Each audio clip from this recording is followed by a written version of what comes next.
അപകടം, ഒരു നാടിന് നേരിടാൻ പോകുന്ന ഒരു അപകടം മനസ്സിലാക്കി ആ നാടിലെ ജനത ഒന്നടങ്കം ഒരുമിച്ചിറങ്ങുമ്പോൾ നിങ്ങൾക്കല്ലാതെ മറ്റാർക്കും ആദരവ് നൽകേണ്ടതില്ല എന്നും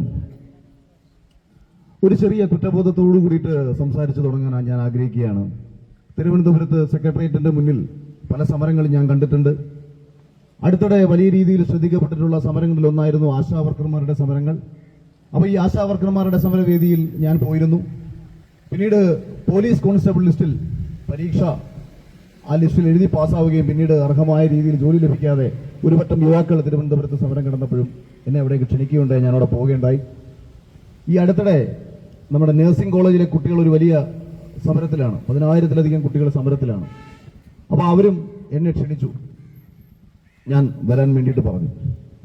പക്ഷെ യഥാർത്ഥത്തിൽ ഇത് ക്ഷണിച്ചിട്ട് പോകേണ്ടതാണോ, അറിഞ്ഞ് ചെല്ലേണ്ടതാണോ എന്ന കുറ്റബോധത്തിലാണ് ഞാൻ. കഴിഞ്ഞ കുറേ നാളുകളായിട്ട് ഞാൻ വഖഫുമായി ബന്ധപ്പെട്ട പ്രശ്നങ്ങൾ കേൾക്കുന്നു. മുനമ്പത്തെ ജനത അനുഭവിച്ചുകൊണ്ടിരിക്കുന്ന പ്രശ്നങ്ങളെക്കുറിച്ച് വായിക്കുന്നു. പക്ഷെ അറിഞ്ഞോ അറിയാതെയോ ഞാൻ സർക്കാരിനെ അതിശക്തമായി എതിർത്തുകൊണ്ടിരിക്കുന്ന സമയത്ത് കോൺഗ്രസ് നേതാക്കന്മാർ എനിക്ക് നൽകിയ ഒരു സ്വീകാര്യത, അവർ ബോധപൂർവം എന്നെ ഒരു കോൺഗ്രസുകാരനാക്കി മാറ്റാൻ ശ്രമിച്ച രീതികൾ, അവർ നൽകിയ മതേതരത്വം എന്ന് പറയുന്ന ഒരു ഉരമരുന്ന്, ഇത് അറിഞ്ഞോ അറിയാതെയോ നമ്മളിലേക്ക് ബാധിക്കപ്പെട്ടിരിക്കുകയാണ്. അപ്പോ മുനമ്പത്തെ പ്രശ്നങ്ങൾ ഞാൻ കാണുമ്പോൾ, മുനമ്പത്ത് ക്ഷണിക്കപ്പെടാത്ത ഒരു അതിഥിയായി വന്ന് മുനമ്പത്തെ ജനതയ്ക്ക് വേണ്ടി ഞാൻ സംസാരിക്കുമ്പോൾ അതിലൂടെ എന്റെ ഉള്ളിലെ മതേതരത്വം നഷ്ടപ്പെട്ടു പോകുമോ എന്ന ഒരു ഭയം എന്നിലേക്ക് സൃഷ്ടിച്ചത് ഇവിടുത്തെ UDF ആണ്, ഇവിടുത്തെ കോൺഗ്രസ് ആണ്.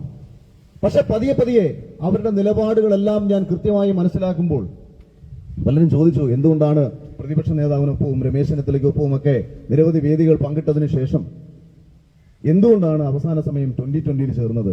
കേവലം ഒരു സീറ്റിന് വേണ്ടിയാണോ? അല്ല. എന്നോട് വ്യക്തിപരമായിട്ട് പലരും ചോദിച്ചു കഴിഞ്ഞാൽ ഞാൻ തന്നെ പ്രതിപക്ഷ നേതാക്കന്മാരോട് പറഞ്ഞിരുന്ന പല വിഷയങ്ങളും അത്തരത്തിലൊന്നായിരുന്നു ജമാഅത്ത് ഇസ്ലാമിയുടെ നയങ്ങളുമായി പൊരുത്തപ്പെട്ടു പോകാൻ പ്രതിപക്ഷ നേതാവ് സ്വീകരിച്ച ഒരു സമീപനം. ആ സമയത്ത് തന്നെ ഞാൻ അദ്ദേഹത്തോട് പറഞ്ഞു, മതരാഷ്ട്രവാദം ഉന്നയിക്കപ്പെടുന്ന ഒരു സംഘടന, മതേതരത്വം പറയുന്ന പ്രതിപക്ഷ നേതാവിന് എങ്ങനെയാണ് ചേർന്നു പോകാൻ കഴിയുക? മറ്റൊരു കാര്യം കൂടെ പറയുന്നു, മുസ്ലിം ലീഗ് നേതാക്കന്മാർ ആവർത്തിച്ച് പറയുന്നു, ഞങ്ങൾ അധികാരത്തിലെത്തുന്നത് ഞങ്ങളുടെ സമുദായത്തിന് വേണ്ടിയാണ്. അങ്ങനെ അവർക്ക് പറയാമെങ്കിൽ, അവരെ ഒപ്പം കോൺഗ്രസിന് ചേർക്കാമെങ്കിൽ, ആ സംഘടനയുടെ ഒപ്പം നിൽക്കുന്ന ഒരാൾക്ക് എങ്ങനെയാണ് വന്നിട്ട് മുനമ്പത്തെ ജനതയ്ക്ക് വേണ്ടിയിട്ട് സംസാരിക്കാൻ കഴിയുന്നത്? അപ്പൊ ഒരേ സമയം തന്നെ ആട്ടിൻ തോലിട്ട ചെന്നായ്ക്കളായിട്ട് മാറുകയാണ് പല കോൺഗ്രസ് നേതാക്കന്മാരും പല LDF നേതാക്കന്മാരും. ഒരു നാട്ടിലുണ്ടായിട്ടുള്ള അപകടത്തെക്കാൾക്കുപരി ആ നാട്ടിലെ ജനതയുടെ നീതിയാണ് പ്രശ്നം. അത് ഏത് സമുദായത്തിൽപ്പെട്ടവരായിക്കോട്ടെ, ആ നാടിന്റെ നീതി ആർക്കൊപ്പമാണോ നിൽക്കുന്നത്, നീതിക്ക് വേണ്ടി നിലകൊള്ളാൻ നമ്മൾ തയ്യാറാവണം. അവിടെ നമുക്ക് സമുദായം നോക്കണ്ട, ജാതി നോക്കണ്ട, മതം നോക്കണ്ട.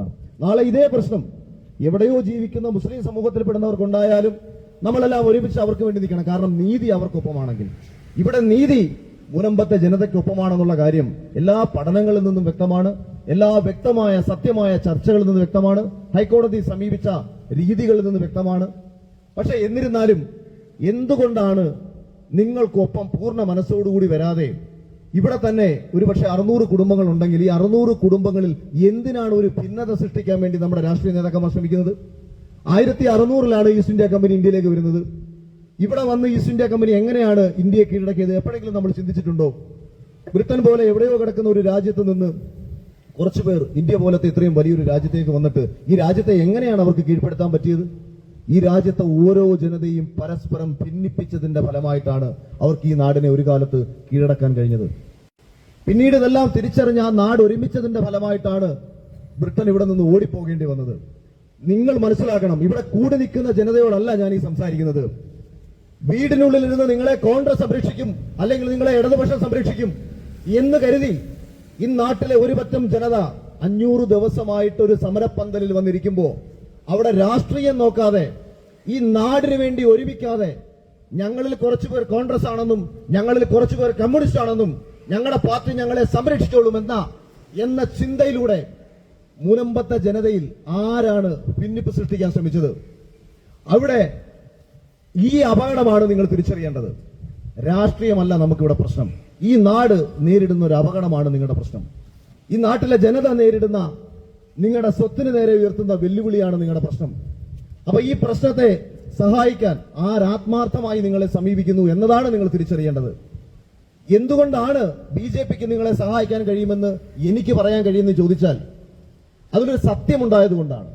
ഇവിടുത്തെ മുത്തലാഖ് വിഷയത്തിൽ ഒരു സമീപനം സ്വീകരിക്കാൻ BJPക്ക് കഴിഞ്ഞെങ്കിൽ, ആർട്ടിക്കിൾ 370 എന്ന് പറയുന്ന വകുപ്പ് കാശ്മീരിൽ നിന്ന് എടുത്തു കളയാൻ BJPക്ക് കഴിഞ്ഞെങ്കിൽ, ഒരു സുപ്രഭാതത്തിൽ നോട്ട് നിരോധനം നടപ്പിലാക്കി നമ്മളെ ഇന്ന് ലോകത്തെ തന്നെ ഏറ്റവും വലിയൊരു ഡിജിറ്റൽ കൺട്രിയാക്കി മാറ്റാൻ നരേന്ദ്രമോദിക്ക് കഴിഞ്ഞെങ്കിൽ, വഖഫ് വിഷയത്തിൽ കൃത്യമായ ഒരു നിയമ ഭേദഗതി വരുത്താൻ മോദിക്ക് കഴിഞ്ഞെങ്കിൽ, മുനമ്പത്തെ ജനതയും സംരക്ഷിക്കാൻ നരേന്ദ്രമോദിക്ക് കഴിയും എന്ന ഉറച്ച വിശ്വാസമാണ് ഞാനിത് സംസാരിക്കാനുണ്ടായ പ്രധാന കാരണം.